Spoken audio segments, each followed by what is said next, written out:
Hello and welcome to Daily Tip. Today I want to talk to you about the power of generosity. Yes, the power of generosity. Before we go any further, please subscribe to our YouTube channel and share this content with other people if you like it, so that others will come to know the truth. Our passage of consideration today is Matthew chapter 10 from verse 40 to 42.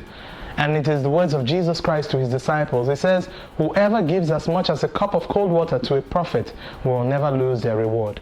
And we see a very good example of this in the first reading of today, taken from the second book of the Kings. And it is the generosity of the Shunamites to Elisha.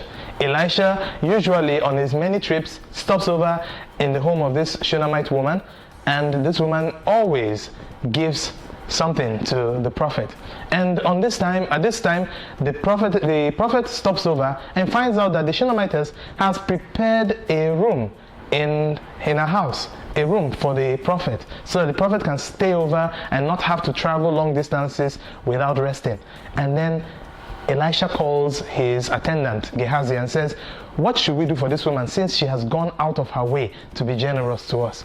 And Gehazi tells Elisha, "This woman does not have a son, and her husband is old. So whatever you can do for this woman, you better do it now."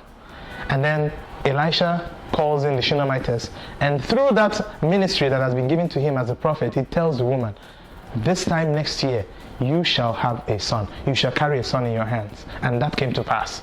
Why? Because she was generous. Why? Because she was open-handed to a prophet. A lot of people complain that in a time of hardship, like the time of this lockdown and pandemic, the church should not insist that people should be generous. The truth is that the church never insists on the generosity of people. The reality on ground is that people themselves understand their relationship with the church. The fact that the church is the presence of God in the world, and the church is the presence of God's generosity in the world. So generosity to the church wins back or gives back generosity to the people. And a lot of people testify to that. I myself am a testimony to that.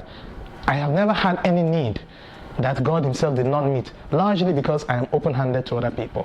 And those who are generous also know this truth. Many times I realize that those who have a problem with generosity are those people who do not give. And of course they are sad, because many times they see that other people are beneficiaries of God's blessings. So if you give, Jesus tells us, it will come back to you. A full measure, pressed down, shaken together, will be poured into your lap. As the measure with which you give will be the measure with which you will receive. I want you never to get tired of giving. And I also want you to understand that the church appreciates your charity, and the church never takes for granted your generosity. And that is why we continue to pray for you, that God's blessings will flow to you. Even in a time of scarcity, God will continue to provide for you and bless you. I want to leave you with a question.